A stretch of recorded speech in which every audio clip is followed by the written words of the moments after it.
previous committees we have encountered in aid of legislation.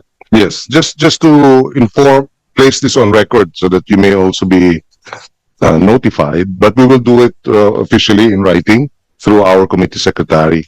For example, December 18, 2023, National Plant Quarantine Services Division. Dear Sir, this is from Horizon Free Enterprise Incorporated. This is to inform you that Horizon Free Enterprise Incorporated paid the amount of $990,000 US. That included in the sales contract of number 2423 OFE dated December 11, 2023. This transaction shall be used to apply 12 SPS import clearance. So that's $990,000 US for Horizon. Okay. And their authorized capital stock is paid up is 1 million.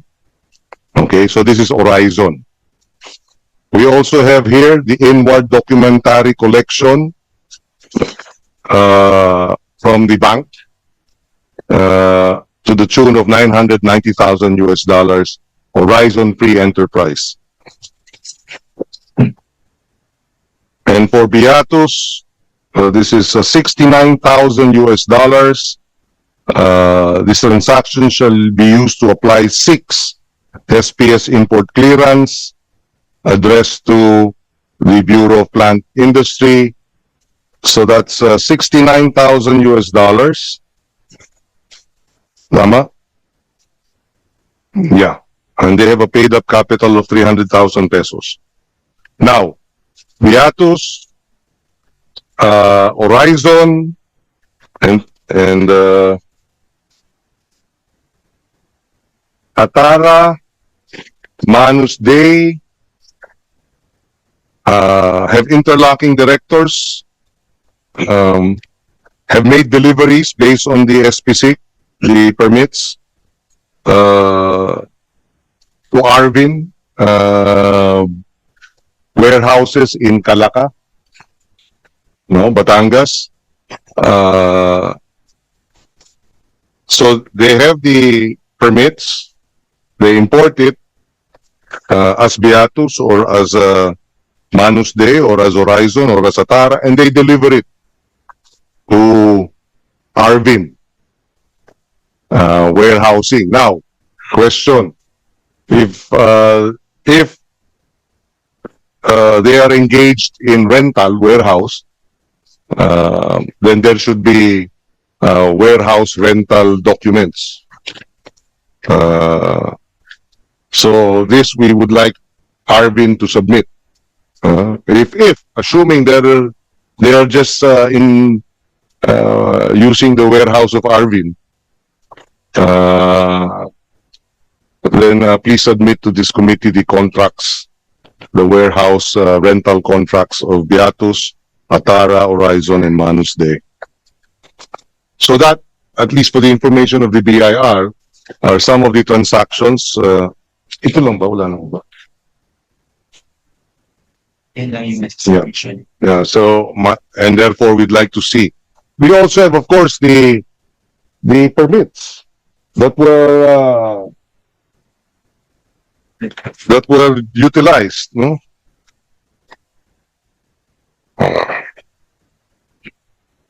What is it? You can match this tape by the day first. No. BIR muna. Yung permits, how much did they import? For permits, 169 per Beatus. Can you give me 300? So Beatus was able to import, for example, 369,000 metric tons.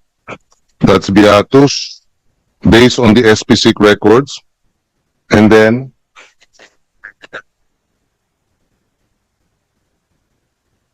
Atara. 108,000. So Atara was able to 280,000 metric tons. Horizon is 246,000. Horizon 246,000. They share 10% of the whole universe of the total importation. Yeah. Okay. And based on these records, their combined presence is 10% of the importations. So we'd like to know, are they paying taxes? 369,000 metric tons is, let's say, how much is 369 divided by today's,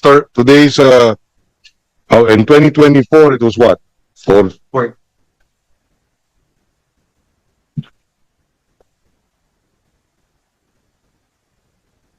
it's equivalent. How much? Just for the record. Sorry, we're doing some quick computations here. 2020 should be equivalent to around 4 billion. 4 billion In total. total. So the total imports of Beatus, Atara, and Horizon in 2024 would amount to about 4 billion. 4 billion pesos. Oh, and including Renzi. So are they paying taxes? You may wish to reply. Mr. Chair, again, still applicable section 270. However, for the record, some of the mentioned entities were already came into the radar of the Bureau of Internal Revenue last year, because some of them were also cited among the top 20 rice importers by the Quinta Committee, led by then the Committee of Ways and Means of Congressman Salceda then in 2024. However, no executive session was Requested, was conducted to be Yes, able to receive. yes. Okay, we understand. Thank you for that.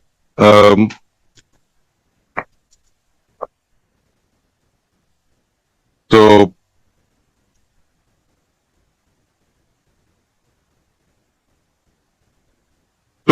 going back to the PCC, so if they share the same warehouses, then it's easier to release their stocks in a coordinated manner. Yes, Mr. Chair, to release and probably to hold the stocks. Release or not release, yes. And my understanding is, based on the onion cartel recommendation, you were able to put together that while the suggested retail price of onions were such, clearly the prevailing market prices were much higher than the suggested retail prices. Is that not right? Yes, Mr. Chair, they were able to allocate among themselves the volume to be imported and to be released to the... And therefore, if they wanted to bring down onion prices to levels that were established as the suggested retail price, then it was just a matter of releasing or importing the right amount, which they, based on your findings, they did not do. Yes, Mr. Chair. Okay.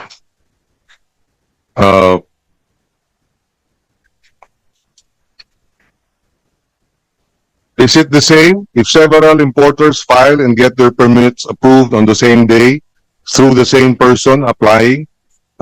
This also is a possible sign of collusion. Yes, Mr. Chair, it's another possible sign of pollution. And may fall under anti-competitive pricing. Yes, Mr. Chair, we can also look into that as one of the factors.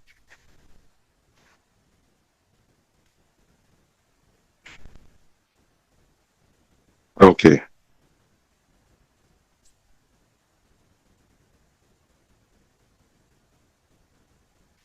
Is the BPI here? Please. Kapag nag-a-apply for import clearances ang mga importer, do they declare the volume of rice that they intend to import? Good afternoon po, Mr. Chair.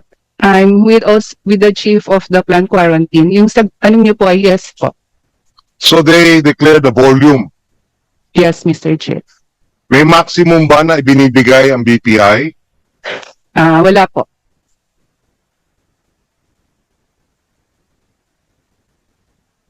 So kung walang maximum, sky's the limit.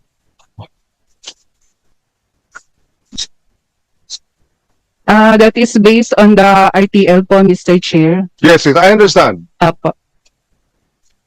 Wala po.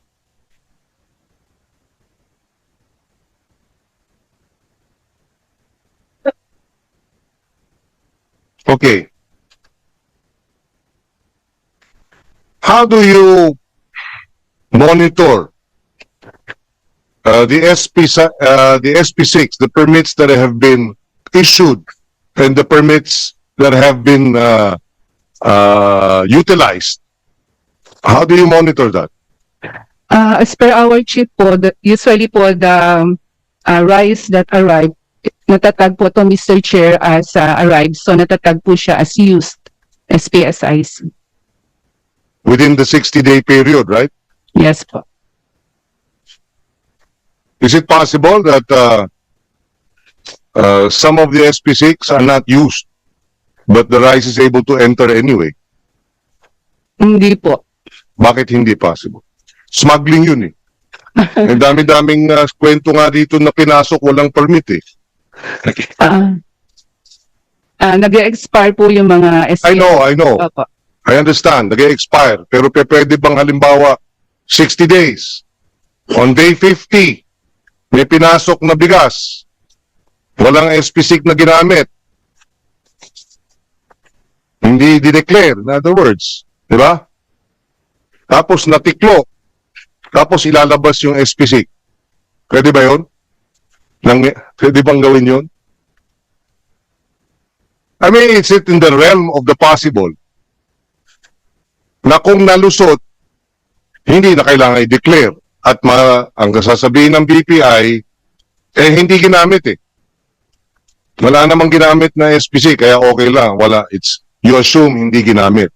Pero pwedeng pinasok yung bigas, kung makalusot, di ba? Walang taripa. Pero pag nahuli, ay meron kaming SPC. Pwede ba yun? As per our chief, Mr. Chair, pwede daw po yun. So, Kasi po meron pa silang approved SPSIs. kaya nga. So, pag-aralan ninyo, paano ninyo babantayan yun, no? Yes, Mr. Chair. Kasi kukuha sila ng marami, hindi naman ginagamit lahat. Unang-una, ba't nyo bibigay? I think, is it correct from the PCC that they were able, the onion permits, the onion cartel, they were able to get,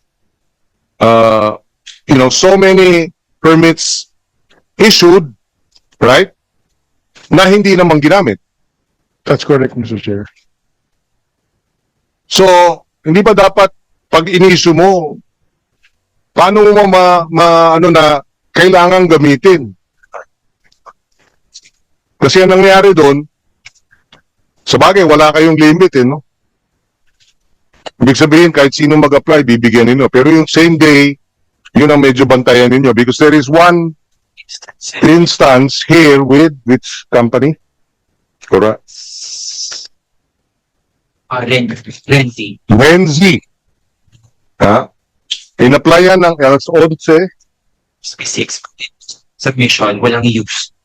Pero dineclare nila arrive. 11:20 No, una-una, in-applyan ng 11:20 ng umaga after 11:27. at na-approve ng 11:27. Diba? This is Renzi. Okay? And then, the other information is that Renzi also, they said it's 12 specifics that they use, pero in the submission nila, walang use na nakalagay. Renzi, in what document? In the specific clearance. Oh yeah, in a specific phytosanitary permit issuances, they claim that they used up 12, right? Totaling what? So 12 permits, Sa metric tons. okay, but doon sa submission nila, walang stamp na used. So may mga ganitong mga anyway, pag-aralan ninyo kasi kung ganun ang mangyayari, and this is actually the actual case of Renzi, no?